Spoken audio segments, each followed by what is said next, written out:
नमस्कार मित्रांनो, मनोज पाटील मराठी या चॅनलवरती तुमचं खूप खूप स्वागत आहे, जिथे आम्ही आर्थिक विषय अगदी सोप्या आणि उपयुक्त पद्धतीने समजावतो।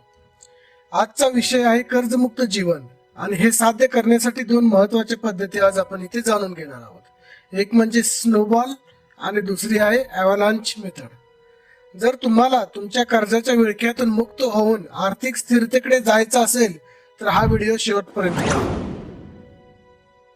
कर्जमुक्त होण्यासाठी मित्रांनो पहिलं पाऊल आपल्याला उचलावं लागेल, आणि ते म्हणजे कर्जाची यादी तयार करणे। तुमच्या आर्थिक प्रवासाची सुरुवात तुमचं संपूर्ण कर्ज समजून घेतल्याशिवाय होणारच नाहीये।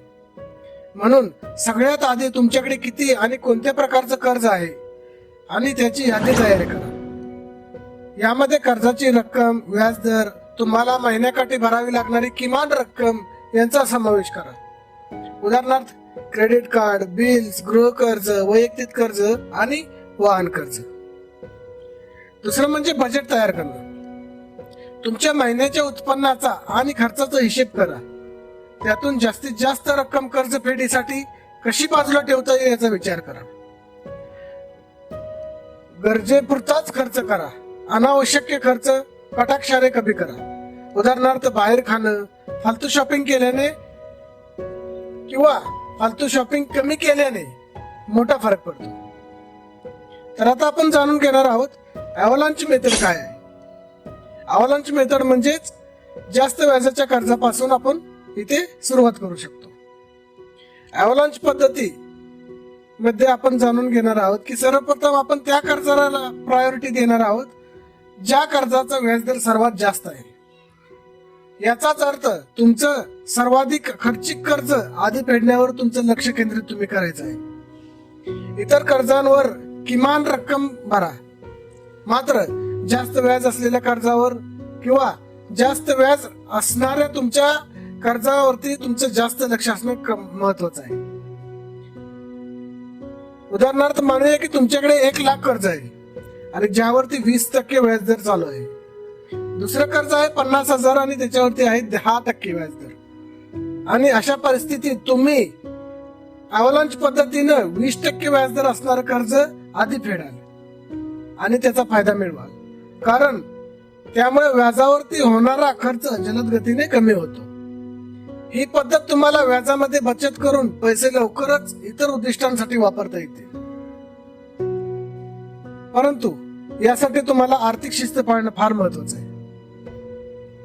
दुसरी मेथड आहे स्नोबॉल मेथड, म्हणजेच लहान कर्ज फेडून मोठं यश मिळवता येईल।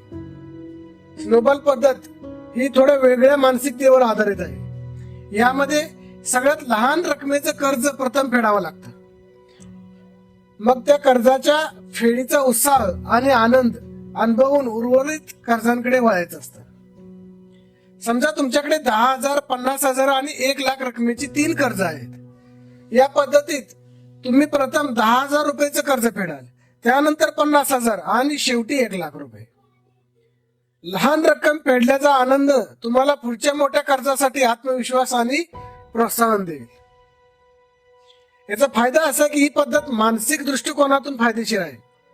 लहान विजयांचा अनुभव घेतल्यामुळे तुम्हाला सतत पुढे जाण्याची प्रेरणा मिळते, जी अनेकांना खूप महत्वाची ठरते आणि वाटतेही।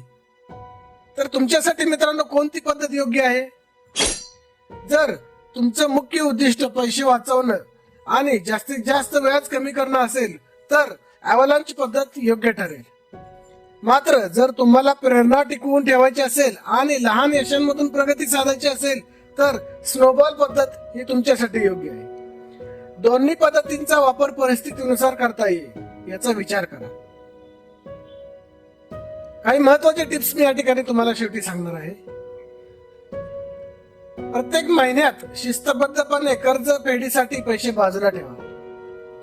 उत्पन्न वाढवण्यासाठी अतिरिक्त काम किंवा गुंतवणुकीचे पर्याय शोधा। कर्ज फेडताना आपत्कालीन फंड तयार करणं विसरू नका, कारण अनपेक्षित खर्च तुमचं पूर्ण बजेट बिघडवू शकतो। कर्जमुक्त होणं कठीण वाटतंय, पण ते अशक्य नाही।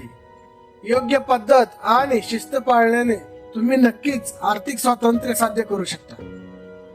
हा व्हिडिओ तुम्हाला उपयोगी वाटला असेल तर एक लाईक, शेअर आणि आमच्या मनोज पाटील मराठी आणि मनोज पाटील इंग्लिश या दोन्ही चॅनलला सबस्क्राईब करा. तुमच्या आर्थिक स्वप्नांच्या पूर्ततेसाठी आजच पाऊल उचला. धन्यवाद.